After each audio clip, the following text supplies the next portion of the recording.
Shalom. Shalom, shalom à tout le monde. Shalom à tous. Shalom, shalom. Beauté, Nabino Banso. Shalom, shalom. Bandeko, shalom. J'espère que vous allez tous bien par la grâce de Dieu. Je suis très contente de vous voir. Voilà. Shalom, shalom, shalom. J'ai trouvé un tout petit endroit au calme pour pouvoir vous parler, comme je vous l'avais promis.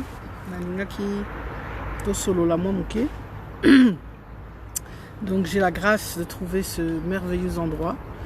Pour vous dire, là je me suis un peu adossée, un peu mise à part, parce qu'on a la chance ici de pouvoir sortir quand même, prendre l'air. Il fait très beau ici en Autriche. Donc je vous salue de la part de l'Autriche. Je vais vous montrer d'ailleurs comment il fait beau. Vous voyez la chance que j'ai. Voilà mon petit coin où je me suis mis dans un petit jardin, un petit parc. Voilà, c'est là où je suis. Donc je me suis mis un petit peu mis d'eau au soleil parce que moi ils a tellement macassi que voilà, moyen penza na solo la bien ezati. Là même là nazo mon abino bien té. Enfin je vois pas très bien s'il y a la luminosité. Je vais voir. Attends, je vais d'abord déjà éteindre. J'avais complètement oublié. Voilà. Il faut natalanan. Voilà. Luminosité à écran comme ça. Comme ça, Nao mon abino bien. Voilà. Donc, shalom, bonjour à tous encore une fois. Voilà, je voulais pas faire ce live Nakatiandako parce que tellement Nazala qui confiné Nakatiandako pendant plus d'un mois. J'étais en quarantaine, pour ceux qui ne le savent pas, parce que voilà, j'étais atteinte de ce vide-19, de ce foutu virus. Bonjour papa Issa, Nasepe livrement Mbotenayo, maman Marie-Hélène, bonjour, rebonjour.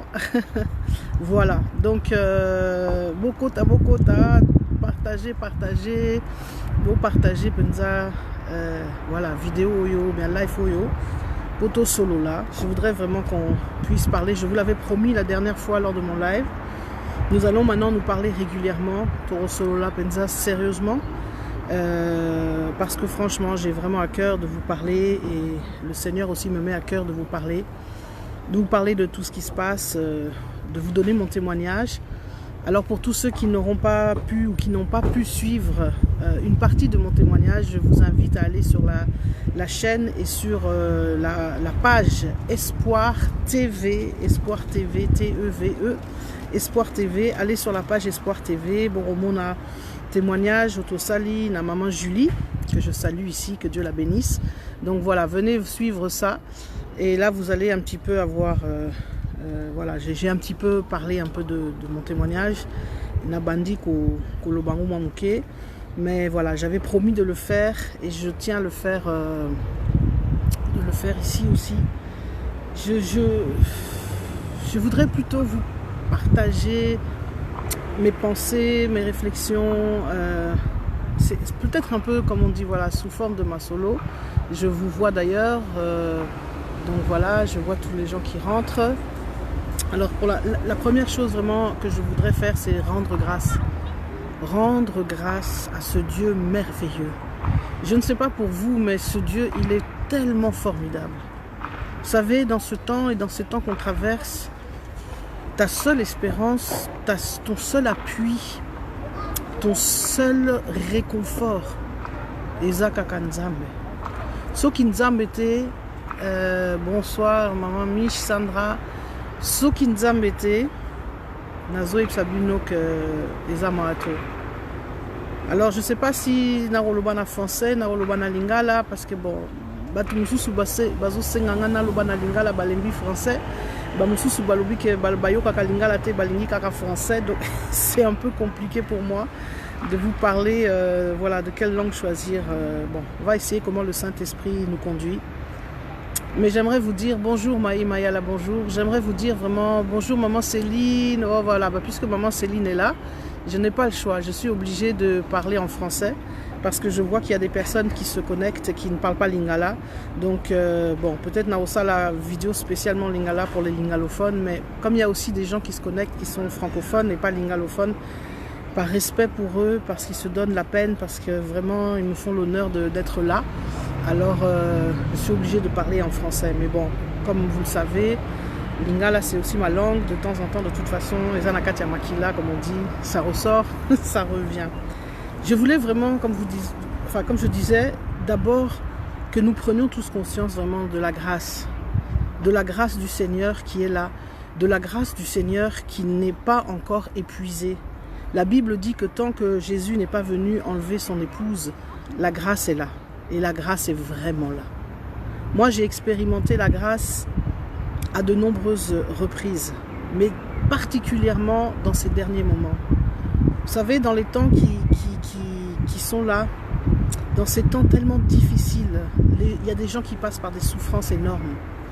Par ces temps de virus, il y en a qui ont perdu des leurs. Et moi, je suis tellement reconnaissante à mon Dieu qu'il m'a fait la grâce. Excellente journée, Papa Bob. Maman Céline a levé à côté, il a rythme lingala, d'accord. Donc, moi, je rends grâce à Dieu parce que, vous savez, mon témoignage, c'est pas tellement que Dieu m'ait guéri du virus. Ça, c'est un témoignage, bien sûr, c'est un témoignage. Mais moi, mon témoignage, ce que j'ai vraiment ressenti au plus profond de mon cœur. Bonjour maman, Marie-Sylvie, mamie, Donja, bonjour, bonjour. La grâce que Dieu m'a faite, c'est qu'il m'ait fait traverser cette période avec le moins de symptômes possibles, avec le moins de complications possibles. Vous savez, il faut réellement réaliser la grâce que Dieu nous fait. Moi, je ne suis plus toute jeune. Je fais partie, bon, je ne suis pas encore dans la population des plus de 60 ans, mais pas loin, puisque j'ai eu 50 ans cette année, comme tous ceux qui me suivent le savent. Donc, je suis plus, comme on dit, dans la population la plus jeune. Je ne suis pas encore dans la population âgée. Mais vous savez, avec ce virus, je vous dis que tu sois jeune ou vieux, ce qui vraiment, comme on dit, est ligné zoyo et zoyo. On le voit d'ailleurs, on a des jeunes, on a des enfants, toutes sortes de personnes qui sont atteintes.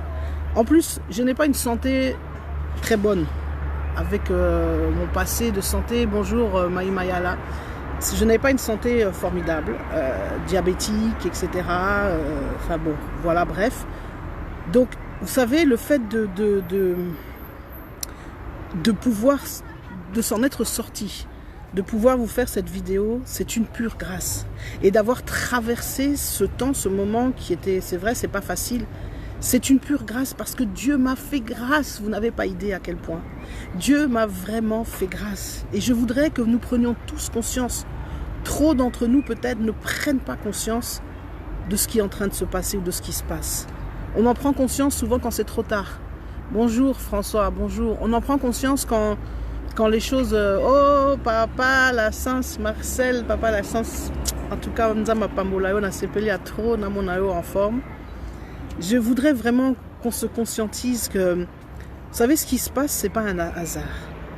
Pour nous qui croyons, pour nous qui sommes, comme on dit, nés de nouveau, enfants du roi des rois, de ce Seigneur magnifique, de ce Jésus que j'aime par-dessus tout, nous savons que tout ce qui est en train de se passer n'est pas un hasard.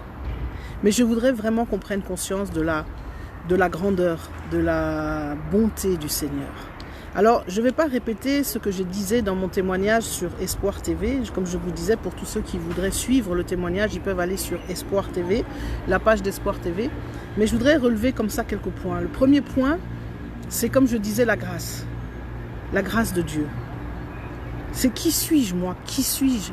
Franchement, qui suis-je moi pour que Dieu m'ait fait cette grâce? Pourquoi mon voisin, ma voisine a eu grâce ou anaté? Comme j'ai dit, naba virus soyo ba mususu ba koufi. Ba mususu kutu ba koufi. Non, certains même on comprend même pas comme on dit, ils n'ont rien fait et zu bango ba koufi. Mais à moi Dieu m'a fait la grâce. Alors, je voudrais que vous tous qui regardez, vous réalisez aussi la grâce que vous avez. Certains n'ont même pas été infectés, certains jusqu'à maintenant n'ont rien eu et gloire à Dieu. C'est une immense grâce. Ça pouvait tomber sur vous comme c'est tombé sur moi. mais dans la bonté infinie, dans la grâce de Dieu. Peut-être parce que, c'est vrai, on ne sait pas comprendre. Moi je ne cherche pas à comprendre. La Bible dit, il ne faut pas non plus chercher à tout savoir. Pourquoi Dieu m'a fait grâce? C'est une question qui restera toujours sans réponse. Bonjour Judith, bonjour Jonathan, bonjour à tous. Pourquoi Dieu m'a fait grâce? Peut-être parce que j'ai 2 enfants, comme je dis, encore jeunes, qui ont 12 et 10 ans, et que je suis seule à m'en occuper, n'ayant personne, absolument personne à qui je peux recourir ici, parce que ma famille fait partie des populations, ma famille, comme on dit, est âgée, et j'ai que ma mère, mes tantes, qui ont plus de 70 ans, et donc elles font partie des populations à risque, elles ne peuvent pas s'occuper de mes enfants s'il m'arrive quelque chose.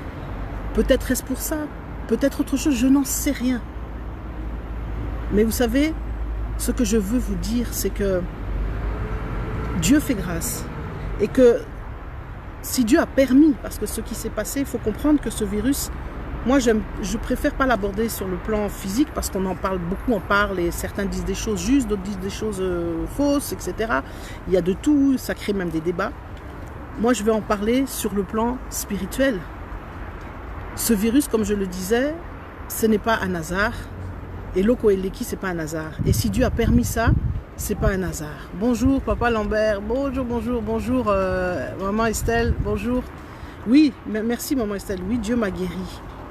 Mais vous savez, quand vous passez par ce genre de choses, ça vous rend, comment dirais-je, extrêmement humble, extrêmement, comme disait le pasteur, mon pasteur, le pasteur Samuel Peter Schmidt, de la Porte Ouverte, l'a si bien dit dans sa dernière interview. Vous réalisez, vous savez, quand on réalise la grâce de Dieu, je vous assure que ça transforme et ça change votre vie. Et beaucoup de chrétiens parmi nous, on était un peu, je crois, on s'était perdus. Il faut dire les choses telles qu'elles sont.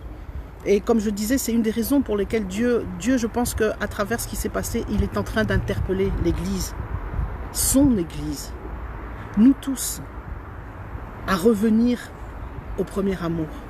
Vous savez, on s'était perdus. On s'était tellement perdu au travers de choses comme, enfin je veux dire, s'attachant simplement au bien terrestre. Soyons sincères, soyons francs entre nous. Bonjour maman Bijou, bonjour, bonjour, bonjour, bonjour Brigitte, bonjour, vraiment, oui Brigitte, gloire à Dieu. Mais vous savez, moi je ne m'estime même pas, je ne m'estime pas une miraculée, parce que pour moi, une miraculée, un miraculé, c'est quelqu'un qui était dans le coma, ceux qui sont sous les respirateurs et que Dieu rappelle à la vie. Ce sont des vrais miraculés. Moi, c'est simplement la grâce. Dieu m'a fait grâce. Dieu a étendu sa main pendant tout ce temps. Que les symptômes ne prennent pas des ampleurs incroyables. Et je l'ai senti, vous savez, pendant ce temps, ça a duré. Ça a commencé, je pense que ça a commencé presque, je pourrais dire, depuis janvier. Et aujourd'hui, on est le 7 avril, je crois. Ça fait que quelques jours que vraiment, je peux vous dire que Nabiki. Et pendant tout ce temps, j'ai senti la main de Dieu. J'ai senti les moments où le virus voulait me prendre. Le virus voulait prendre mon corps, voulait développer des symptômes. J'ai vraiment senti, je sais, ça vous paraîtra peut-être fou. Peut-être Bozo Kanissa, que je ne sais pas, Nazo, Nameli Diambate. Si je suis ivre, c'est du Saint-Esprit. Parce que tellement j'ai vécu cette présence, tellement j'ai vu sa main tomber sur moi. Et tellement j'ai senti, bonsoir maman Bobette, bonsoir, que Dieu te bénisse. Tellement j'ai senti sa main posée sur moi pendant ce temps. Et comment ce virus, c'était un véritable combat. Un combat dans la prière. Vous savez, il y a des situations où vous n'avez plus rien d'autre que Dieu. Et même si ça peut vous paraître étrange, parce qu'on est en Europe et que c'est quelque chose qui semble même pas possible, je vous assure, moi, je me suis retrouvée dans une situation où je n'avais que Dieu. Lorsque je suis rentrée de Mulhouse, etc., donc comme je disais, tous les détails du témoignage sont sur Espoir TV. Lorsque je suis rentrée justement du jeûne et prière de Mulhouse, et que bon, voilà, je me suis fait tout de suite tester quand j'ai appris que voilà, il y avait l'épidémie. Je me suis fait tester, qu'on a été testé positif, moi et les enfants. Pas simplement moi, nous trois, nous étions positifs. Et vous voyez la grâce de Dieu déjà. Rien que la grâce de Dieu par rapport aux enfants. Tellement Dieu a préservé sa main. Je connais d'autres enfants qui l'ont attrapé et qui ont subi des conséquences, qui ont subi des symptômes. Mais moi, Dieu, comme je dis, nous a fait grâce. Mes enfants n'ont rien eu. Mon fils aîné, Abraham, a eu peut-être pendant 2-3 jours juste un peu mal à la gorge, un peu de fièvre. Juste au tout début, on était encore à Mulhouse. Ensuite, plus rien. Mon deuxième fils, pour lequel j'avais vraiment plus peur, parce qu'il est plus fragile, il a un problème des bronches, il fait des bronchites asthmatiques, donc il a un petit souci, comme on dit, il a toujours une fragilité à ce niveau-là. J'avais vraiment peur, je vous assure. J'avais plus peur pour lui que pour moi. Et j'ai prié, j'ai dit, Seigneur, je t'en supplie. Seigneur, fais grâce. Fais grâce, fais grâce, fais grâce. Oui, maman, qu'avait banjo ou papa, c'est le moment de parler, c'est pourquoi dans l'obi lelo na toko solo là. Je priais, je disais, Seigneur, fais grâce à mon fils. Atangai, soki ezwangai, mais moi n'a pas ça. Pardon, Seigneur, s'il te plaît, fais grâce. Vous savez, c'est ce moment simplement à genoux au pied du Seigneur. Et vous ne pouvez que pleurer, que crier, qu'implorer la grâce. Vous ne pouvez qu'implorer la grâce de Dieu. Et c'est ce que j'ai fait. J'ai imploré la grâce de Dieu et Dieu a répondu. Mon fils, si fragile, chez qui ça aurait pu peut-être avoir des conséquences beaucoup plus graves, il n'a rien eu. Dieu a vraiment étendu sa main. Vous savez, c'est extraordinaire de voir ça. Parce que on vit tous les trois dans un appartement tout petit en plus. On n'a même pas vraiment de grands espaces où chacun peut aller peut-être s'isoler, etc. Donc tout petit, confiné. Là, c'est vraiment ce qu'on appelle confiné de confiné. Vous savez, il y a des gens, gloire à Dieu, que Dieu les bénisse. Mais on a confiné. Et Dieu a fait grâce. Dieu a fait grâce. C'est incroyable de se dire, vous savez, le deuxième témoignage où je vois la grâce de Dieu. Je suis rentrée de Mulhouse, j'ai habité 3 jours chez ma mère. Parce que justement, on a habité un peu compliqué, on n'a pas de chauffage et tout. Bon, bref, je ne vais pas faire ici un détail de mes conditions de vie pour vous dire que je passe et je suis passée. Je sais ce que c'est ce qu'on appelle vraiment des conditions de vie difficiles. Donc, bref, j'étais chez ma mère 3 jours, Mandeko. Juste avant la mort de mon père, 3 jours. Et toute ma famille, le jour de mon père est mort le 3 mars, bon, je donnerai ce témoignage aussi parce que c'est un grand témoignage à la gloire de Dieu. Toute la famille était venue, évidemment, se rassembler. Bon, Bisoto Salara Matangate, Bino Bosalaka, donc Biso Bamdele, c'est un peu différent, mais quand même, ceux les voix Ezali, bon là, en l'occurrence, tante et tout ça, Baye, Nanda. Vous imaginez qu'on se retrouvait tous à la maison avec moi et les enfants qui avions le virus. Moi, je ne le savais pas à l'époque puisque je l'ai appris qu'après. Ce n'est que la nuit, dans la nuit du 3 au 4 mars. Déjà le soir du 3 mars que j'ai appris qu'il y avait donc le virus à Mulhouse et puis que je me suis fait tester. Donc j'ai su ça bien après. Et Dieu a fait grâce parce que ma mère n'a rien eu. On a passé 3 jours ensemble, Ndakomoko, rien eu. Et jusqu'à aujourd'hui, elle est en parfaite santé. Parce que ma mère, en plus, elle fait partie d'un public extrêmement en danger. Non seulement qu'elle a plus de 70 ans, mais qu'en plus elle est diabétique, qu'elle prend de la cortisone, etc. etc. Donc tout, elle a tout. Elle a toutes les cases remplies pour que si elle attrape le virus, en tout cas, elle est sous Kamabe. Mais Dieu a fait grâce. Dieu a fait grâce. C'est pourquoi je veux vous dire que la grâce de Dieu est à la Railo Kopambate. Et vous savez, pendant tout ce temps où j'étais donc là, en train de combattre, parce que dans ce virus, il y a un aspect, comme je dis, spirituel, extrêmement fort. Et l'aspect spirituel, c'est que ce virus, qui est un simple virus physique, voilà, comme on dit, Satan a lié à l'atissi en haut, naeloko nae. Et c'est ce qui en a fait ce que nous voyons, ce fameux virus dont tout le monde parle. Parce que l'aspect qui rentre dans ce virus, c'est la panique, c'est l'angoisse, c'est la détresse, c'est la désolation, c'est la mort et c'est la destruction. Et c'est l'esprit de mort, Bandeko. Je me suis battue, entre guillemets, quand je dis je, c'est le Saint-Esprit en moi qui luttait, lutter, comment vous expliquer? C'est pas lutter parce que nous avons la victoire. Jésus a vaincu la mort à la croix et il a vaincu la mort lorsqu'il est allé au tombeau. Mais il y a quand même un combat spirituel, si je peux dire ça comme ça, avec cet esprit de mort qui venait, qui repartait. Vous voyez ce virus, comment il m'attaquait?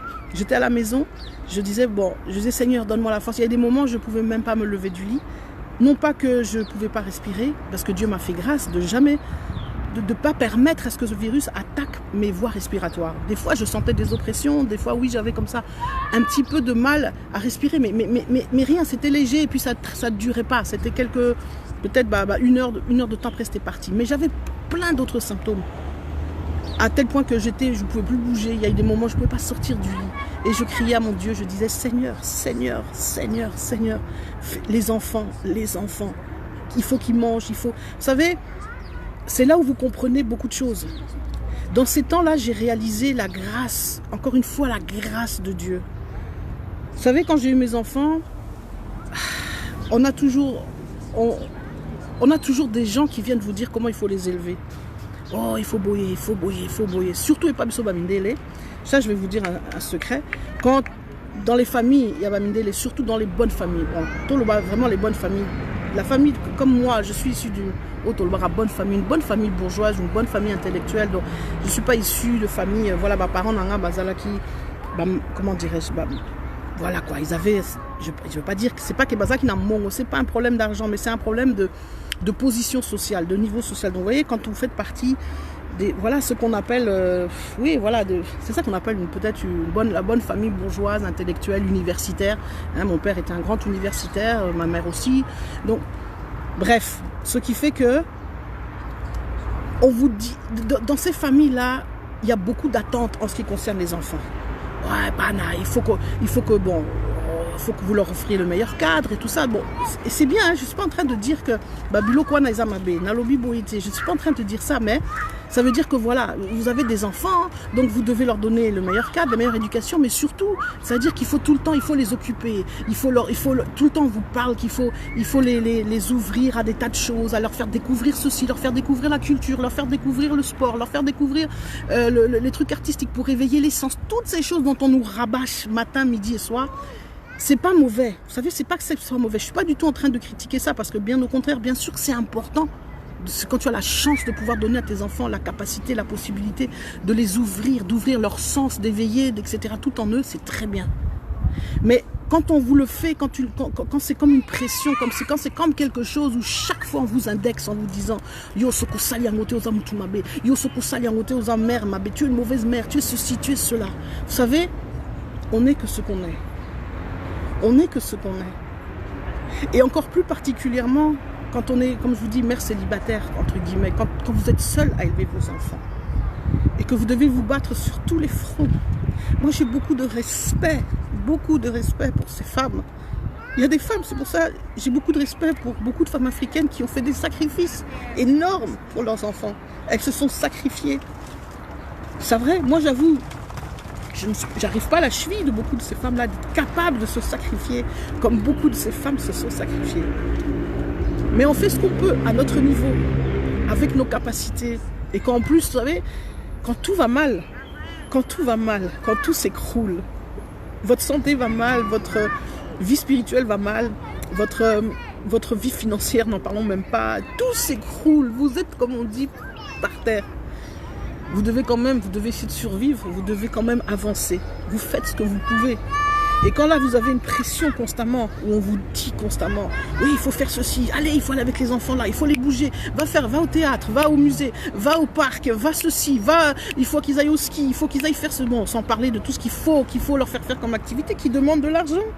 Quand tu l'as pas, tu fais quoi? Alors, vous voyez, c'est terrible. Et c'est ça, moi, j'ai pas pu, j'avoue, et ça m'a créé tellement de problèmes, et ça continue à me créer des problèmes dans ma famille. Bato belé na famille nanga kutu ba résister nga balobi oh yosa mère indigne parce que bango kutu ils viennent, ils te montrent leur exemple, ils sont fiers de te montrer comment eux ils font bien avec leur famille, comment eux ils font tout et comment eux voilà l'enfant il fait ci, il va là, il part en centre de, il va au ski, il va je sais pas où, il va en colonie, il va ceci, il va cela, il va au cours de danse, il va au cours de musique, il va au cours de théâtre, il va ceci, etc. Et en plus pour ne pas faciliter les choses, j'ai mis mes enfants dans un environnement, c'est vrai, je me suis dit, au départ, pour moi, la chose la plus importante dans ma vie, c'était la formation, l'instruction, la formation intellectuelle. Je me suis dit, Dieu te ramasse, Dieu te donne une claque pour te montrer que toutes les fondations sur lesquelles tu avais bâti, si tu ne bâtis pas sur la parole de Dieu, je veux vous dire que toutes ces fondations sont nulles. Tu tapes à côté. Et moi, j'avais bâti sur cette fondation que, voilà, l'instruction. Parce que je venais d'une famille instruite, parce que j'ai fait des grandes études, parce que j'ai des, entre guillemets, des grands diplômes. Tout ça, ça veut rien dire aujourd'hui. Parce que tout ça, c'est rien. C'est zéro, Bandeko, c'est zéro. Et donc, pour moi, je dis pour mes enfants, fallait natia ba on a cadre wana. n'a pas la meilleure possibilité. Donc voilà pourquoi c'était important pour moi que je les mette au lycée français. Parce que moi-même étant un produit de ça, je me suis dit voilà. Mais tout ça, vous voyez, c'est un environnement aussi. Vous savez, mettre ses enfants au lycée, c'est bien, c'est vrai. Mais il faut voir qu'il y a une vie qui va avec. Et quand tu ne peux pas mener la vie qui va avec, Bandeko, et c'est des souffrances qui viennent encore en plus, inutiles. Parce que, vous savez, aujourd'hui, je réalise que tout est la grâce de Dieu. Vous savez, vous pouvez mettre un enfant dans l'école, peut-être l'école la plus, je sais pas moi, qui a la plus mauvaise réputation du quartier. Mais si Dieu veille sur votre enfant, si vous êtes connecté à ce Jésus, si vous avez une relation forte, si votre enfant est sous la protection divine, vous vous en sortirez même s'il est dans l'école du quartier. Donc, il y a un comprendre, ça m'a fait réaliser que pendant des années, je souffrais parce que justement, j'avais cette pression que non, Yosam, tu n'es pas une bonne mère, parce que tu ne fais pas ceci, parce que tu ne fais pas ça, parce que tu ne fais pas ça pour tes enfants. Toute ma famille qui se pavane pour se montrer que, oh voilà, quand je vois, la bande de et surtout, oh, Yoazan en Irlande, maman, vie, moko, tout ça. Et tout le temps, tu sais, ce sont des choses, on te le fait sentir. Pas d'une manière... Je préférais même presque quelqu'un qui me dirait directement en face « Ah, Yosa, mauvaise mère » ou qui, je sais pas moi, qui me disent profondément ce qu'ils pensent, que ces choses cachées, gardées en soi, c'est des insinuations, mais tu les sens, et puis bon, voilà. Et vous voyez, aujourd'hui, pourquoi je vous dis je rends grâce à Dieu? Parce que cette manière que moi j'avais de faire avec mes enfants, avec les moyens du bord, des fois, combien de fois je n'ai pas pleuré aussi, je dis Seigneur, vraiment je te demande pardon, je voudrais tellement faire pour mes enfants, mais j'étais incapable, j'avais pas la force. Et bien cette vie de rester à la maison, de laisser les enfants, voilà, ils sont tout le temps à la maison, tu les laisses regarder le téléphone, etc., ou bien la télé, parce que, voilà, aux okokati. Eh bien aujourd'hui, cette chose qui était considérée comme un mal, comme étant elokomabé, comme étant surtout pas à faire, à imiter, cette chose aujourd'hui m'a sauvé la vie. Parce que dans ces moments de confinement où j'étais toute seule, si j'avais eu des enfants comme ceux de mes frères ou comme ceux de mes cousines ou je ne sais quoi, ces enfants qui sont habitués à faire des activités du matin jusqu'au soir, à sortir, à aller de droite à gauche, à aller dans des musées, dans des expositions, dans des je sais pas quoi, dans tout ce que vous voulez, donc à être constamment, en allemand il y a un mot qui dit gefördert, donc qui sont constamment, on les pousse toujours à, comment dirais-je, à faire quelque chose. Vous voyez ces enfants ils sont constamment en besoin. Eh bien, je rends grâce à Dieu parce que si j'avais eu ce genre d'enfant-là, nous n'aurions pas survécu.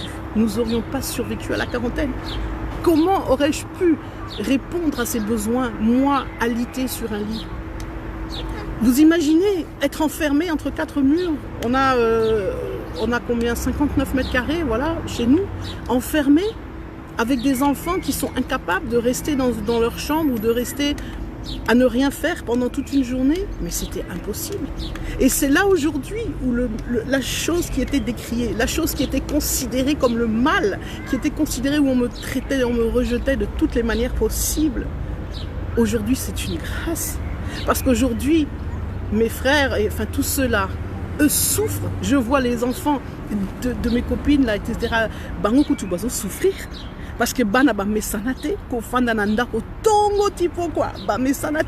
ça génère des crises, ça génère des disputes. Il y a des familles où franchement, où sincèrement, tu as deux doigts de faire que les parents sont en train de disjoncter, peut-être de péter un câble au combo maman nanayo. Et moi, grâce à cette éducation qui a tellement été déconsidérée, aujourd'hui cette éducation, elle m'a sauvée. Elle nous a sauvés parce qu'elle nous a permis de passer dans cette quarantaine. Elle nous a permis de s'en sortir. Mais moi, j'ai eu aucun problème, pas un seul moment pendant On est resté plus d'un mois confinés. Pendant tout ce temps, pas un seul cri, pas un seul problème, pas une seule dispute. Ouais, de temps en temps un peu, bon, parce que quand même, il fallait quand même qu'ils travaillent un peu, qu'il faut que je les pousse quand même à travailler, parce que voilà. Mais ça se passe vraiment bien, dans la grâce, dans l'harmonie. Pourquoi? Parce que ces enfants ont été habitués à être tout le temps à la maison, à rester à la maison, entre guillemets, à ne rien faire.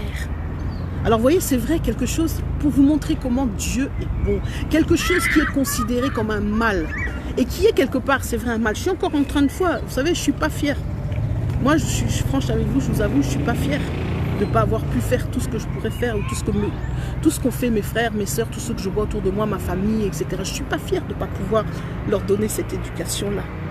Mais Dieu a transformé ce mal en bien. Dieu a transformé ce mal en bien. Vous savez, c'est pour tout ça, je vous témoigne ça pour vous montrer ce que j'appelle la grâce de Dieu. Pour que vous réalisiez c'est quoi la grâce de Dieu. Que quelque chose que vous ne comprenez pas, quelque chose qu'à un moment donné vous vivez, vous ne comprenez pas, vous vous dites pourquoi, vous considérez ça même comme mauvais, vous infligez même, comme on dit, des mea culpa et des trucs en disant vous êtes en train de vous culpabiliser à fond. Mais sache que cette chose-là, Dieu peut la transformer demain en quelque chose de positif. Vous voyez, pendant des années, je me suis culpabilisée. Mais à un moment donné, Dieu m'a dit, ma fille, arrête. Tu as reconnu. Vous savez, la Bible, ce qu'elle attend, ce que notre Seigneur attend de nous, c'est que nous nous repentions, que nous reconnaissons notre mal, que nous venons près de la croix. Moi, je suis venue plein de fois, j'ai pleuré, j'ai dit, Seigneur, je reconnais ma faiblesse, je reconnais que j'y arrive pas, je reconnais, Seigneur, que je peux pas faire comme je voudrais faire, je reconnais que je manque de force, que je manque de discipline, que je manque de beaucoup de choses. Je le reconnais, mais je viens devant toi parce que il n'y a que toi qui peux m'aider, il n'y a que toi qui peux m'aider. Et bien Dieu, lorsque vous venez comme ça, vous vous repentez, je vous assure, Dieu intervient. Et Dieu a transformé cet aspect négatif, là je vous parle d'un exemple qui est par rapport à l'éducation, en quelque chose de positif. Donc je voudrais vous encourager, mon frère, ma soeur. Donc voilà, comme dit maman Bobette, oui, mais même ça, j'ai pas pu faire. J'ai pas pu faire. Instruire l'enfant selon la voie de Dieu. Vous savez, ça a été la chose la plus dure pour moi, d'avoir pas été capable de pouvoir, comment dirais-je, de pouvoir enseigner mes enfants dans la parole comme il est demandé. De pouvoir prendre ce temps, de pouvoir... Il y a des parents, c'est quand vous écoutez leurs témoignages, ou bien vous vous dites, ils vous mentent, ou bien alors vous vous dites, mon Dieu, quelle grâce ils ont. Je vous assure, j'entends des témoignages autour de moi de parents qui te disent, waouh, moi avec mes enfants, je leur fais les codimes à la maison, on passe du temps, on prie ensemble, on lit la parole de Dieu, on fait ceci, on fait cela. Moi je dis chapeau, chapeau. Moi j'ai pas su faire. Faut dire que j'ai pas su faire parce que d'abord j'avais pas réalisé. Au début, j'avais pas réalisé, je prenais pas ça, j'avais pas réalisé l'importance de ça, j'avais pas réalisé, vous savez, si je commence à donner un témoignage sur ma vie, sur ma maternité, ça va être long parce que c'était un long processus. Et ce témoignage pourront choquer d'autres personnes. Parce qu'il y a des gens qui pleurent, qui se sont humiliés, qui ont fait des jeûnes et prières pour avoir des enfants. Moi, j'ai rien demandé du tout. Et j'ai eu ces enfants, malgré le passé que j'ai eu, où normalement je ne devais pas avoir d'enfants. Mais Dieu m'a fait grâce. Après, c'est un ban à me balai. Mais ça a été pour moi un sacerdoce. Ça a été pour moi très dur d'accepter la maternité, d'accepter d'être mère, d'accepter en fait cette responsabilité. Vous savez, c'est une responsabilité. Et même encore aujourd'hui, je vous assure, malgré qu'aujourd'hui j'ai pris conscience que je demande l'aide de Dieu, c'est pas facile. Il y a des moments où je dois me battre pour accepter cette responsabilité. Eh bien, c'est pour vous dire que le pouvoir instruire ses enfants, c'est très important. Aujourd'hui, j'ai pris conscience de ça. Et on essaie d'y remédier. Je fais ce que je peux. Parce que vous savez, aujourd'hui, mes enfants ont 12 ans et 10 ans. C'est plus des bébés. Quand vous avez raté le coche à la naissance, après, pour rectifier le tir, c'est pas facile. Mais il ne faut pas désespérer. Même si ton enfant a 15 ans, tu peux encore rectifier le tir. C'est ça qui est merveilleux avec Dieu. Donc, on essaie. On fait, oui, maman Clarisse, on essaie de faire comme on peut, avec les moyens du bord. Et la chose la plus importante, c'est que moi, je sais que j'ai confiance. C'est ça que je veux vous dire, c'est la confiance en Dieu. Il faut vraiment arriver à un point. Vous savez, quand Dieu vous transforme ou bien vous travaille au point que moi j'appelle ça le point de non-retour. Vous n'avez plus aucune autre solution que Dieu. Donc, plus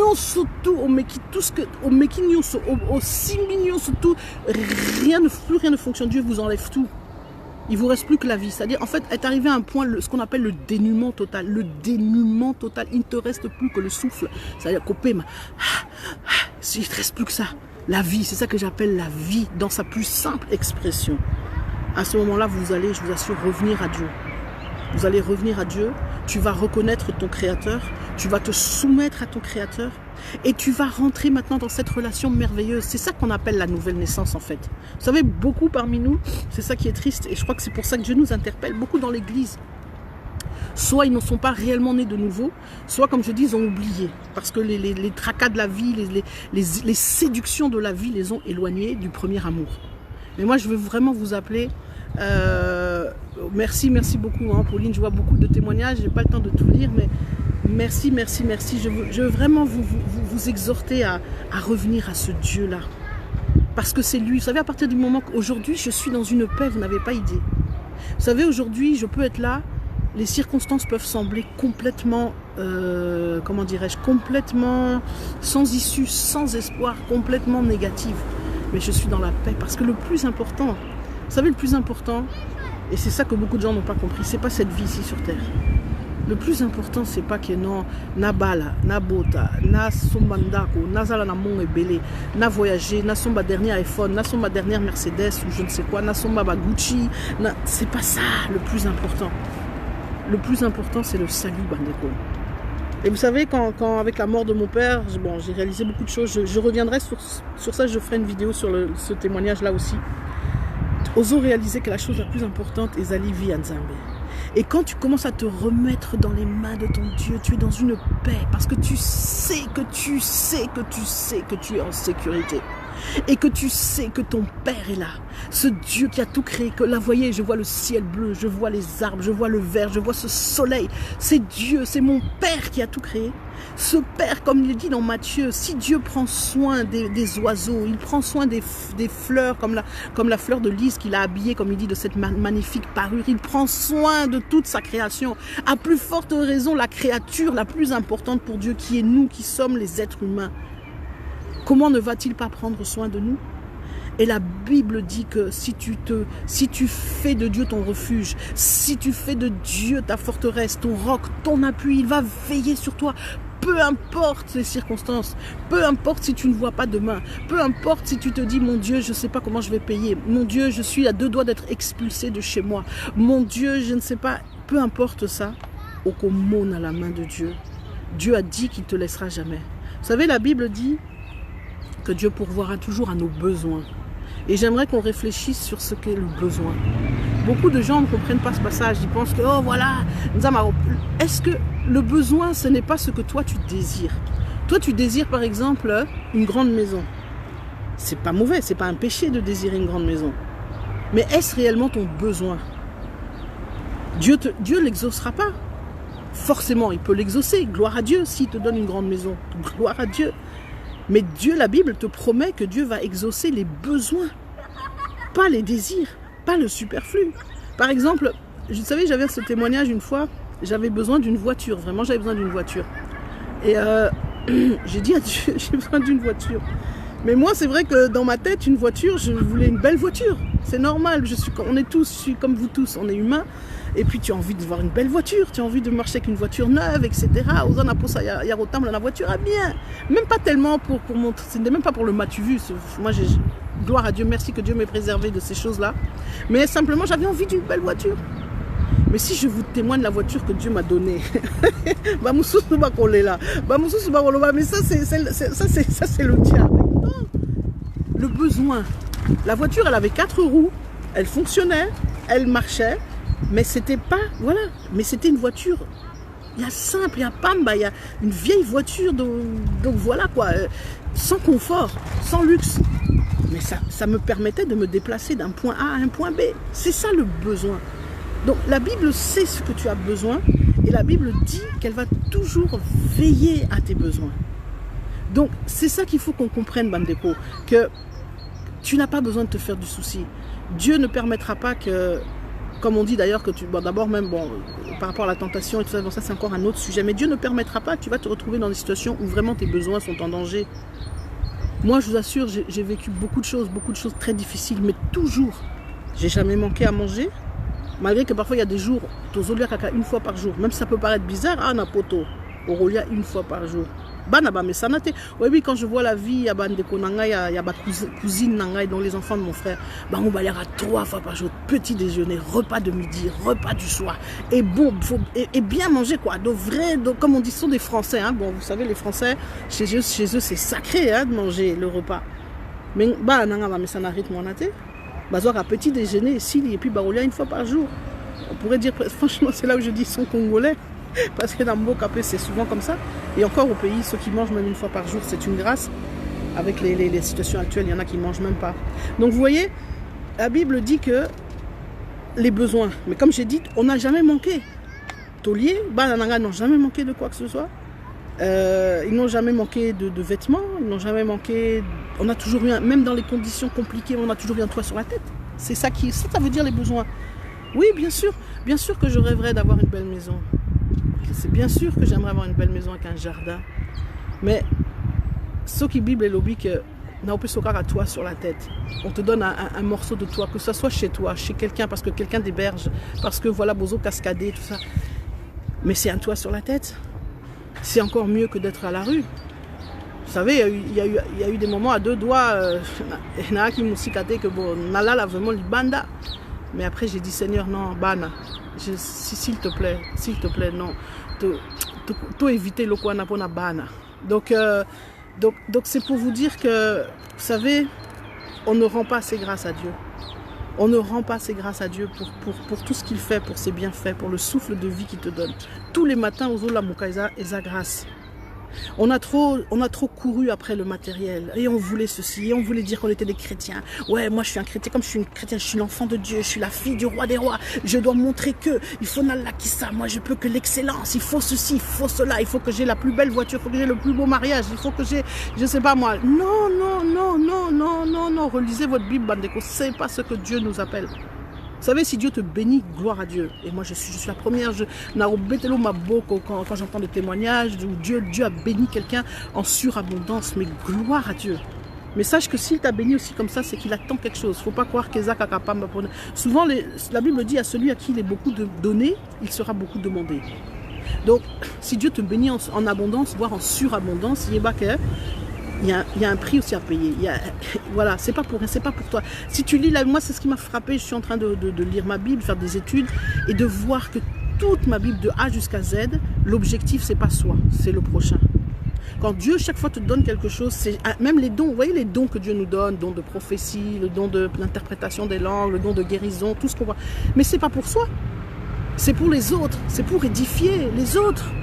Donc de la même manière, si Dieu te bénit par exemple financièrement, yo quand c'est que ceux qui nous ont par exemple $1 million et zalika tapona yo moko pour que au sac en a million non, c'est parce qu'il attend de toi quelque chose. Donc vous voyez, tout réaliser que les choses qu'on a cherchées, les choses qu'on a prêchées parfois même dans nos églises et tout ça, il faut vraiment se repentir. Il faut se repentir. On a induit des gens en erreur. Donc tout s'est repentir. On a induit des gens en erreur avec cet évangile de la prospérité, avec cet évangile de... Non, on n'est rien. Il faut qu'on revienne. Vous savez, c'est l'humilité. C'est le signe que Dieu envoie à l'Église. Par tout ce que nous sommes en train de vivre, c'est pour faire comprendre que tu n'es rien. La Bible dit, j'étais en train de lire ça dans Jacques hier, je suis en train d'étudier Jacques. Nous ne sommes qu'une vapeur. Et tous ceux qui ont perdu des êtres chers en ce moment réalisent ça. Nous ne sommes rien. Une vapeur, insignifiant. Qui sommes-nous? Relisez Job, où Dieu disait, qui es-tu toi Job? Étais-tu avec moi quand j'ai créé le monde, quand j'ai créé l'arbre, quand j'ai fait le ciel et la terre? Quelle arrogance, Bandeko, quand on est là à vouloir réclamer. Moi je, c'est mon droit en tant que fille de Dieu, héritière du roi des rois, je dois avoir ceci, je dois avoir cela. Mais mon Dieu, quelle arrogance. Et tout ça, ça nous a permis de nous distraire. Et pendant ce temps-là, l'antéchrist est en train de se préparer. Le diable, comment dirais-je, intensifie son armée, etc. Vous voyez? Alors que nous devons être à la brèche pour prier, pour revenir à ce Dieu. Vraiment, réalisons que... Moi, je voudrais vous inviter, je vais faire d'ailleurs ça, je l'avais dit dans ma vidéo précédente, je vais faire des vidéos avec vous pour vous montrer comment... Enfin, pas vous montrer, en tout cas, vous montrer... Pas pour suivre ce que moi je fais, c'est pas ça, parce que chacun doit trouver sa voie. Mais moi, en tout cas, vous montrer comment étudier la Bible. On va prendre des Bibles, voilà, vous comprendre, faire des études, comme on dit, bibliques. C'est rien de compliqué. Et justement, il faut arrêter de faire des modèles pour tout le monde, dire que voilà, c'est comme ça. Prends Zoa boyer. Non. Moi, je vais vous montrer comment moi je fais. C'est moi. Après, vous, Borosa, là, na bino. Parce qu'il faut que chacun trouve sa relation personnelle avec le Saint-Esprit, avec Dieu, pour que voilà. Et vous allez étudier, on va étudier. Quand tu étudies dans la parole, quand tu étudies ta Bible de A jusqu'à Z, tu vas réaliser que tout le point central de toute la parole, c'est le salut.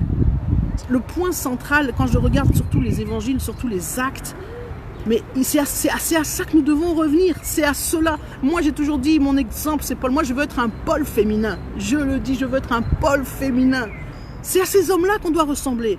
Et franchement, si vous regardez toutes ces personnes, tous ces chrétiens des premiers jours, eh bien, je vous assure, et que vous les comparez à nous, c'est tout l'opposé. Donc, quelque part, il faut s'interpeller. Il y a un problème, Bandeko, il y a un problème. Regarde ces chrétiens de la Bible des premiers temps. Ils mettaient même leurs biens en commun, ils vivaient ensemble. C'est tout l'inverse du chrétien que nous sommes devenus. Donc ça doit nous interpeller que l'on revienne à ça. Que l'on réalise que le point focal, ce n'est pas notre vie ici sur terre. Le point focal, c'est le salut. C'est de nous amasser les richesses, c'est de nous amasser tout ça là-haut, dans le ciel. De vivre par rapport à ça, d'en arriver au point, vous savez, normalement tout chrétien devrait arriver au point de dire que ma vie, ma vie n'est rien. Ma vie ici sur terre, ça ne m'est rien. La mort, comme dit Paul, Paul dit la mort m'est un gain. Mais franchement, vous pouvez faire le test, demandez à 10 chrétiens qui est capable de pouvoir vraiment penser cette phrase-là. Si vous trouvez une personne, en tout cas, vraiment, faites-moi signe. Je crois que Boza Mingite ou bien Baza Mingite. Parce que, mais c'est ça, c'est à ça d'en arriver que ta propre vie ne représente plus rien. Parce que ce n'est plus, comme dit Paul, c'est plus toi qui vis, c'est Christ qui vit en toi. Moi, c'est ce que j'ai réalisé, c'est ce que Dieu fait, c'est le travail que Dieu fait en moi. C'est à travers tout ce que j'ai vécu, c'est la prise de conscience. Et je crois que c'est cette prise de conscience-là que Dieu attend de nous dans ce temps. Maintenant, vous avez le temps, Dieu a fait exprès de tout stopper. Toute la terre est stoppée et mise à genoux pour que chacun de nous prenne ce temps de revenir en arrière, de rentrer en lui-même, de retrouver sa communion avec Dieu, de remettre des choses en règle et j'allais dire de remettre les bons fondements à leur place, les bonnes priorités, d'arrêter cette course effrénée au pouvoir, cette course effrénée au bien matériel. On est rentré, le monde est rentré dans l'église, on a laissé rentrer le monde dans l'église et voilà le résultat. Donc voilà un peu, Bandeko, ce que je voulais vous dire. Merci Nadine, Maman Benaka, parce que Dieu vous bénisse. Je vais le temps de regarder un peu tous vos commentaires après. Voilà ce que je voulais vous dire pour cette première fois, pour cette première vidéo. Partagez, si vous... Je l'ai toujours dit, vous savez, je ne viens pas moi ici sur le net pour faire ni du buzz, ni des vues, ni me faire une carrière ou je ne sais quoi, j'en ai rien à foutre, excusez-moi ce langage-là. Je vous l'ai dit avant que je quitte Facebook et je le redis encore une fois, moi si je suis là c'est chaque fois parce que Nzambe me pousse, c'est simplement sur instruction divine entre guillemets. Parce qu'il y a un message que Dieu me met à cœur, parce qu'il y a quelque chose que Dieu me met à cœur et qu'il souhaite que je témoigne et que je partage ces choses. Encore plus maintenant depuis que je suis revenue. Dieu, si j'ai quitté tout, c'est parce que Dieu m'avait dit tu arrêtes, tu stoppes tout. Non pas que ce que je faisais était forcément mauvais, mais ce n'était pas ce que Dieu voulait avant tout. Et Dieu m'a dit, tu vas maintenant revenir, mais tu vas revenir avec le message focus sur Jésus, sur la parole de Dieu. Et le reste, tu laisses tomber. C'est pas que ce soit mauvais. Quand je faisais des émissions sur la musique congolaise, sur la richesse de la musique congolaise, c'est pas un péché, loin de là, ça fait partie, c'est de l'enrichissement culturel, comme on dit. Mais Dieu a dit, vous savez, on est dans ces temps où tout ça, c'est plus important. C'est plus important. On est maintenant arrivé dans ces derniers temps où vraiment la seule chose qui compte, c'est le spirituel. Tout le reste là, c'est secondaire. Je dis pas, encore une fois, je ne dis pas qu'Eza Mabé, je ne dis pas que c'est pas bien, que maintenant il faut arrêter de s'instruire. Mais il faut le faire avec la bonne optique. Pas comme moi je le faisais avant, tu le faisais parce que tu mettais l'intellect en premier, parce que l'intellect en fait était devenu ton Dieu. Mais tu le fais, comme on dit, avec cette intelligence renouvelée. Si aujourd'hui, je vais lire par exemple Descartes ou Pascal ou je ne sais quel grand philosophe, tu vas plus le lire. Tu vas le lire avec toujours l'objectif, la vision de Dieu pour réaliser peut-être, voilà, je sais pas moi, pour réaliser en fait combien la parole de Dieu est encore plus vraie que toutes ces philosophies, que ceci ou cela. Donc, vous savez, l'éducation, l'instruction spirituelle, c'est la chose la plus importante. C'est souvent ce qui a manqué dans nos églises. On a fait des suiveurs, on a créé des fanatiques, mais on n'a pas créé des disciples, comme j'aime à le dire. Des gens mûrs, des gens qui grandissent dans la maturité spirituelle. On n'a pas fait des enseignements. C'est vrai, on a mis de côté, vous savez, l'intelligence, c'est un don de Dieu.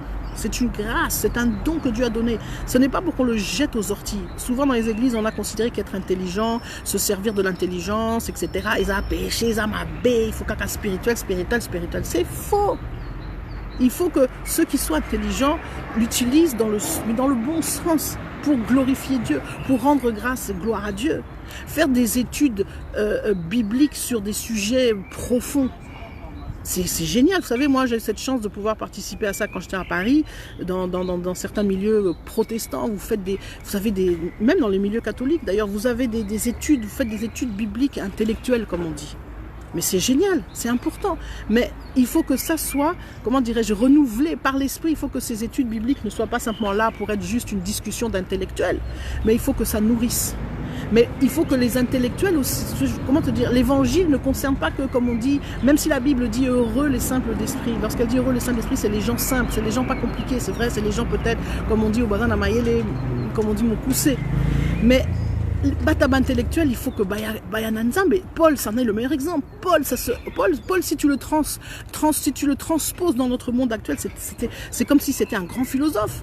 Paul, c'était un grand instruit, un grand lettré, un grand intellectuel. Mais il a soumis cette intelligence, elle a été renouvelée, elle a été lavée par le Saint-Esprit. Maintenant utilisé, et ça lui a été utile. Vous voyez Paul, quand il s'est retrouvé dans des discussions avec des juifs érudits, avec les gens du Sanhédrin, etc. C'est des gens, pour pouvoir tenir tête à ces gens-là, il fallait avoir quelque chose dans la tête, il fallait avoir des arguments. Le savoir, l'éducation que Paul a eue, c'est ce qui lui a permis. Mais quand il tenait tête à ces gens-là, il tenait tête d'une manière renouvelée, c'est-à-dire ce qu'il disait c'était plus sa propre intelligence, etc. C'était cette intelligence utilisée, comment dirais-je, mis à la disposition du Saint-Esprit. C'est le Saint-Esprit qui lui soufflait les paroles qu'il devait dire en se servant de ses connaissances. Vous voyez, c'est ça. Et aujourd'hui, on a besoin que cette frange de la société, comme je dis, ces intellectuels, ces gens instruits, voilà, ces universitaires dont j'ai fait partie, on a besoin que ces gens-là viennent à Christ, soumettent leur savoir à l'intelligence, à la puissance du Saint-Esprit, pour que ensuite cela devienne comme une arme dont le Saint-Esprit pourra se servir pour le royaume. Donc, vous voyez, voilà pourquoi je vous dis, ce qui est important de nos jours, c'est ça. C'est ça qui est le plus important. Il faut toujours mettre l'accent sur le spirituel. La formation spirituelle, c'est ça. La formation spirituelle, c'est pas simplement, voilà, c'est pas comme on dit faire des fanatiques. Le pasteur qui est là, qui dit la Bible dit que, allez, tout le monde est là, amen, amen, amen, amen. On abrutit les gens, plus personne ne réfléchit. Non, la formation spirituelle, c'est susciter la réflexion, mais la réflexion soumise à l'intelligence, soumise au Saint-Esprit, soumise à l'Esprit de Dieu. Voilà pourquoi moi ça m'a toujours manqué. Moi je vous avoue franchement que ces fameuses études qu'on avait, moi je suis issu des groupes bibliques universitaires. Qu'est-ce que c'est pas génial les groupes bibliques universitaires. Vous savez, ça m'a manqué parce que la dernière fois que j'ai participé à un groupe biblique universitaire, c'est quand j'étais à l'université. Donc voilà, à Paris ou à Grenoble, sur le campus. Mais ces choses-là nous ont manqué. Dans nos églises, on met trop peu l'accent sur ces choses-là. On n'a pas on fait pas des études bibliques en groupe où chacun, vous voyez, bon, c'est vrai, on trouve ça dans les églises, Yabamindele. Sincèrement, ça c'est vrai. Tu vois. Et moi, je dis c'est dommage parce que ça, on a besoin de ça. En tout cas, par exemple, les gens qui ont, comment dirais-je, qui ont cette instruction-là, ils ont besoin parfois de pouvoir partager, de développer ses pensées. Voilà, vous prenez un texte biblique, chacun dit ce qu'il pense, en toute liberté, sans aucune. Il n'y a pas des contraintes, il n'y a pas que, voilà, je ne peux pas parler parce que si je parle, le pasteur, il est tout puissant, non, il n'y a pas tout ça. Vous êtes tous simplement des frères et sœurs autour d'une table, bozo solo là. Et puis vous priez, vous demandez à l'Esprit de Dieu qui vous parle, qui vous révèle, qui vous éclaire, Non, Bandeko. Voilà les genres de choses dont on a besoin. Pour les temps qui vont venir après, il va falloir que, comme je dis, Bisotuto Zongelanzambe. D'abord, la première chose, se repentir profondément, sincèrement. Et puis remettre les choses en perspective, remettre les bonnes priorités. Amener, vous savez, le peuple de Dieu, le conduire, être un vrai conducteur, vous savez, les bergers. La Bible dit, je lisais ça encore, c'était avant Jacques, j'étais dans dans Galates, où où la Bible parle de l'importance de la responsabilité des conducteurs. Vous savez, c'est une responsabilité qui vous est donnée. Waouh! Moi, je bénis Dieu que voilà quoi. Franchement, je ne cours pas pour dire que oh voilà Nakoma pasteur ou bien Nakoma Sokinani responsable d'église. Pardon, parce que la responsabilité qui est attachée à ça est bien plus grande que soi-disant la gloire que oh voilà tu es sur l'estrade, tu prêches. Oh mon cher. La Bible dit il sera beaucoup plus demandé à ces gens-là. Donc réalisons tout ça, devenons des chrétiens matures. Je l'ai dit, je le répète, tout le monde est capable de lire sa Bible. Tout le monde. Je parle ici aux gens qui me suivent, ce sont tous des gens instruits. Je ne parle pas des analphabètes. Donc tous les gens qui sont en train de suivre ce live sont des gens qui savent lire et écrire. Quelqu'un qui ne sait pas lire et écrire, c'est autre chose. Il faut pour ces gens, il faut trouver d'autres moyens pour leur permettre d'avoir accès à la Bible. Et grâce aux nouvelles technologies, il y a des possibilités d'entendre la Bible, etc. Donc, il y a beaucoup de moyens. Mais là, ici, je m'adresse à ceux alors, s'il vous plaît, mon frère, ma soeur, Zoa Bible Nayo, Bandanan. Bandanan, nous causons la parce au feu vert, causer la église Nayo et organiser séminaire, Mokoboye, organiser une conférence ou un rallye ou je sais pas quoi. Tu commences tout seul. Personne personne t'en voudra ou personne va te faire des reproches parce que yo bandi kotang a Bible na katianda. Bien au contraire. C'est ça qui va te permettre de devenir mature. Tanga Bible Nayo, passer du temps avec le Seigneur, passer du temps dans la prière, rends grâce à Dieu tous les jours pour la grâce, comme je dis que Dieu te fait. Vraiment, mon frère, ma soeur, c'est ça. Si je pouvais te laisser ce dernier message, c'est ça. J'ai dit à partir de maintenant, la Rosong et la Bino souvent, je ne sais pas encore, une fois par semaine, peut-être plus, peut-être moins, enfin au moins une fois par semaine, en tout cas ça c'est sûr. En tout cas on va parler. Toko Solo là, comme je l'ai dit, j'ai beaucoup à dire. Donc voilà, moi pour aujourd'hui je voulais vous laisser ça sur votre cœur. Vraiment que mon Dieu vraiment vous bénisse abondamment, puissamment. Que ceux qui sont, il y a tellement d'amis qui passent par les moments difficiles, qui ont perdu un père, une mère, un frère, une sœur. Que le Saint-Esprit, je prie que le Saint-Esprit se manifeste d'une manière comme il ne s'est jamais manifesté dans vos vies. Que ce consolateur qu'on appelle le consolateur, que vous ayez une révélation de ce consolateur comme vous l'avez jamais eu pour tous ceux qui passent par le deuil en ce moment. Que le consolateur vraiment vous accompagne, vous fortifie, vous soutienne. En tout cas, que vous reveniez avec des témoignages extraordinaires. C'est ma prière pour vous, que ce consolateur soit avec vous. Et pour tous ceux qui passent dans les moments difficiles, qui sont encore dans la souffrance, qui sont dans la peine, qui sont encore dans la maladie de ce virus, s'il vous plaît, ne perdez pas espoir. Accrochez-vous, implorez ce Dieu, mais implorez-le de tout votre cœur. Implorez-le non pas pour que Dieu, entre guillemets, vous savez, c'est ça qui a fâché Dieu. On se tourne vers Dieu pour un intérêt, parce qu'on veut que Dieu fasse. Dieu bénis-moi, Dieu donne-moi un mari, Dieu donne-moi une maison, donne-moi un travail. Non, même la guérison, Dieu guéris-moi. Quand je vous dis implorer Dieu, vous implorez d'abord Dieu pour lui. Vous reconnaissez que c'est votre créateur. Vous reconnaissez que vous avez péché parce que vous avez été orgueilleux, parce que vous n'avez pas su reconnaître. Repentez-vous d'abord devant ce Dieu, même dans votre lit d'hôpital, là, repentez-vous. Et ensuite implorez simplement la grâce. Dites Seigneur, je suis ta fille. Ta parole dit que tu ne m'abandonneras pas, tu ne me laisseras pas. Seigneur, je suis ta fille, je t'ai demandé pardon, je te demande vraiment pardon. Il faut que ce soit une vraie repentance. Pas ma repentance des malobas, des lèvres, juste parce que voilà, tu te dis c'est comme une formule magique, je dis ça comme ça, après Dieu va me bénir. Non, ça ne va pas marcher sinon. Une véritable repentance. Et je vous assure, vous implorez sa grâce et Dieu va venir vous relever. Dieu va venir vous soutenir. Dieu va venir vous guérir. Moi, je le crois, je le sais, je l'ai vu. Il y a eu des guérisons, on a des témoignages de guérison de gens réellement qui ont été vraiment gravement malades et tout. Vous voyez, mon pasteur Sam, Dieu l'a préservé de la mort. Même s'il n'a pas encore fait son témoignage, mais il va le faire bientôt. Et il expliquera ce fameux jour où il y a eu ce shift. Il l'a annoncé dans son interview, mais il va en parler plus en détail. Ça peut vous arriver, je sais que ça peut t'arriver également à toi, parce que tu n'es pas différent du pasteur Sam ou du pasteur Mamadou Karambiri.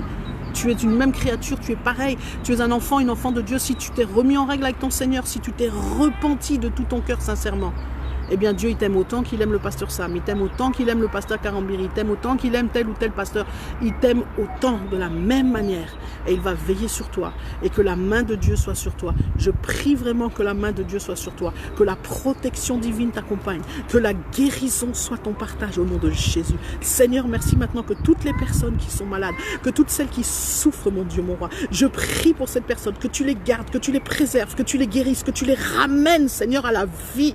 Oh Dieu Tout-Puissant, j'implore l'esprit de vie maintenant. J'invoque cet esprit de vie sur chacun de mes frères et sœurs ici. J'invoque la vie maintenant en abondance. Merci Seigneur de faire grâce. Merci Seigneur vraiment de faire grâce parce que ta grâce n'a pas encore été, pas encore épuisée. Ta grâce n'est pas finie. Merci, merci, merci de faire grâce, Père éternel. Dans le nom de Jésus, vraiment. Ainsi, vraiment, j'ai prié. Merci Seigneur. Vraiment que toute la grâce et toute la gloire soit rendue à notre Dieu et que toute cette grâce vous accompagne, que mon Dieu, que j'aime tant, que la paix de ce Dieu, la paix que Dieu me donne, que cette paix soit votre partage. Je vous aime tous, je vous embrasse très fort. Je vous exhorte, s'il vous plaît, vous savez, tous ceux qui ne vont pas revenir à Dieu, tous ceux qui font encore les fiers, et il y en a, et qui se moquent, et qui plaisantent, et qui blaguent, et qui sont même méprisants, vous savez, ces gens-là vont mal terminer. Ces gens-là vont, et ça me fait mal. J'invoque, je prie, je supplie Seigneur que fais leur grâce, qu'ils te connaissent, qui s'approchent de toi. Parce que leur sort va être très mal. Donc, s'il vous plaît, si vous sentez que ça frappe à votre cœur, si vous sentez que le Seigneur qui frappe à votre cœur, s'il vous plaît, n'endurcissez pas. Ouvrez la porte, laissez-le entrer, acceptez, prenez ce Jésus, je vous assure, parfois on vous a peut-être menti, on vous a dit que les églises, ouais, tu acceptes Jésus, tout va bien, ta vie va être que merveilleuse. C'est faux. Accepter Jésus, c'est un chemin à la fois de joie, mais aussi de souffrance. Regardez encore une fois la vie des premiers chrétiens, c'était pas une partie de plaisir. C'est ça réellement, mais il faut accepter Jésus. Mais ce que Jésus t'a dit, c'est que si tu m'acceptes, même dans les temps difficiles, même dans les moments qui vont être durs, je serai toujours avec toi. Tu auras une paix que les autres n'auront jamais. Tu auras toujours cette assurance que Dieu va te sauver. Regardez Paul, Dieu, la vipère l'a attrapé, ça lui a rien fait. La Bible dit, vous boirez des breuvages mortels et des poisons, ça vous fera rien. Je vous assure, quand vous êtes dans cette communion-là, dans cette intimité avec le Seigneur, c'est tout ce que dit la Bible est valable. Et ça va se faire, ça va se manifester. Donc vraiment, si tu entends cette voix, laisse entrer Jésus, laisse-le entrer, donne-lui ta vie, parce que tu ne vas pas le regretter. Je t'assure, ce n'est pas une fable, ce n'est pas des conneries, c'est pas du blabla, c'est pas... Et c'est ça que je voudrais inciter. Il y a beaucoup de gens qui veulent pas entendre parler de Jésus parce qu'ils regardent à l'église, ils regardent à toutes les dérives qu'on a vues dans les églises, tous les scandales. Ne regardez pas tout ça. Dieu est en train de se charger de ça. Il est en train de faire le ménage. Je l'ai toujours dit. Voilà pourquoi aussi, frères et sœurs, ne t'occupe pas de ça, ne rentre pas. Ne sois pas quelqu'un par qui le scandale arrive. Ne sois pas un propagateur de calomnies, de choses. Ne rentre pas, ne participe pas, n'alimente pas ces choses-là. Laisse Dieu faire. Dieu s'occupe de tous ceux qui déconnent. Crois-moi. Toi, occupe-toi seulement de Dieu. Rends grâce à Dieu. La Bible dit, ne calomnie pas ton frère, ta sœur, ni rien. Ne prends pas ton téléphone pour dire, hey, ma sœur, tu as entendu, tu as vu, le frère Mike, machin, il a fait ceci. Non. Même ton pasteur, tu t'occupes de lui et Dieu est en train de s'occuper de son église. Je vous dis, il est en train de gifler là bien l'église. Donc, occupe-toi de toi, occupe-toi de ta vie, de ton cheminement et tu verras que franchement, au monde a vraiment cette gloire de Dieu. Donc, vraiment, mon frère, ma soeur, soyez bénis. Soyez abondamment bénis. Je vais m'arrêter là parce que j'ai parlé très longtemps. Je ne voulais pas parler aussi longtemps, mais bon, voilà. Que Dieu vous garde. Et surtout, n'oubliez pas, Jésus est là. Jésus nous aime tellement. C'est pour ça qu'il retarde. Parce qu'il veut encore que plein de gens viennent à lui. Il n'a pas encore fini. Donc, s'il te plaît, viens à lui. Dieu va s'occuper de tout. Je vous assure, Dieu va s'occuper. Même tous ceux qui s'occupent par rapport au pays et tout. Vous savez, vous connaissez mon combat, comment j'étais engagée par rapport au Congo. Je n'ai pas changé de position. Mais j'ai simplement changé de stratégie. J'ai réalisé que tout est d'abord dans le spirituel. Laisse Dieu faire. Dieu fait sa part. Quand tu laisses Dieu faire, Dieu fait sa part, tu fais la tienne. Il va attends simplement les instructions. En disant ça, je ne suis pas en train de te dire, ouais, voilà, ça veut dire qu'on ne peut plus rien faire et tout. Non, mais c'est d'abord dans le spirituel. Si Dieu te donne comme instruction pour l'instant que mon peuple se repente, mon peuple prie. Il n'est pas en train de te dire maintenant va au combat. quand Dieu va te dire maintenant prends ton arme, comme on dit, pour parler d'une manière imagée, prends ton fusil, maintenant vas-y, va te battre, ok, tu vas le faire. En attendant, tu as, c'est ça que je veux dire, être au pied du Seigneur, attendre des instructions. Donc Dieu va s'occuper de tout ça parce qu'il a tout ça entre ses mains. Et je vous ai toujours dit, par rapport au Congo, il y a une prophétie spéciale, il y a des choses spéciales. Le Seigneur a réservé quelque chose de très particulier par rapport à ce pays. Et ce pays va avoir une place primordiale dans ce qui va se passer dans les mois et dans les années à venir. Mais chaque chose en son temps. Pour l'instant, c'est de venir au Seigneur, revenir au Seigneur et arrêter avec ces discussions souvent inutiles. Oh, voilà, le Seigneur, la Bible, c'est le truc des Blancs, c'est le truc des Mindel. C'est du n'importe quoi. La Bible, elle n'a rien à voir avec blanc, noir. La Bible, elle est universelle. Lisez ce message. Ce message s'adresse ni à des Blancs, ni à des Noirs, ni à des Jaunes, ni à des Asiatiques, ni, enfin, je sais pas moi, ni à quoi que ce soit. Il s'adresse à la création, à l'humanité. Il est valable. Simplement, ce qu'on en a fait, la manière dont on l'a interprété, la manière dont on l'a vécu, dont on l'a manifesté, oui, on a vécu toutes ces dérives. Oui, la Bible a été utilisée par les Blancs pour coloniser. Oui, la Bible a été utilisée par les Blancs pour maintenir en esclavage tout un peuple, etc., etc. Oui, mais ça ne veut pas dire que la Bible est mauvaise, ça veut dire que la manière dont on a utilisé la Bible, c'est ça qui est à condamner, c'est ça qui est mauvais. L'Église, les dérives, c'est pas parce que l'Église a dérivé, parce que l'Église fait du n'importe quoi, parce qu'il y a des pasteurs qui font du n'importe quoi, que ça veut dire que la parole de Dieu est mauvaise. La parole de Dieu, elle est vraie. Et ce n'est pas parce que tu commences à croire maintenant à Jésus que ça veut dire que tout ce qu'on t'a inculqué, que ton grand-père, ta grand-mère, c'est bon aussi. Il ne s'agit pas de rejeter ton héritage, je veux dire, culturel, loin de là. Mais il s'agit de soumettre cet héritage culturel à Christ. Donc je ne suis pas en train de te dire, ouais, oublie ta tradition, que les Bayans, ils oublient leur tradition, que les Balouba, ils jettent tout ça par... Non, mais n'en fais pas un Dieu, ne le mets pas à la première place par rapport à Dieu. Soumets-le à l'esprit, et tu verras que comme ça, tu sauras, ça deviendra une richesse, ça deviendra un atout.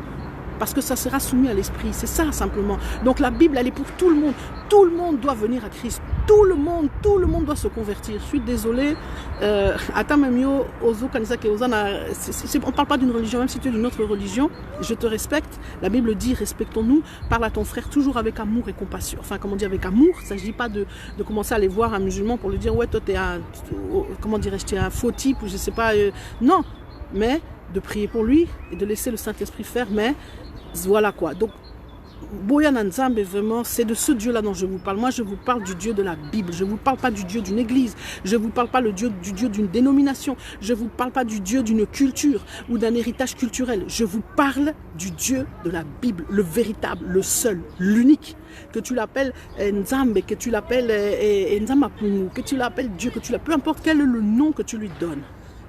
C'est ce Dieu-là, manifesté par Jésus-Christ, par son Fils. La Bible dit qu'il n'y a qu'un seul chemin qui vient au...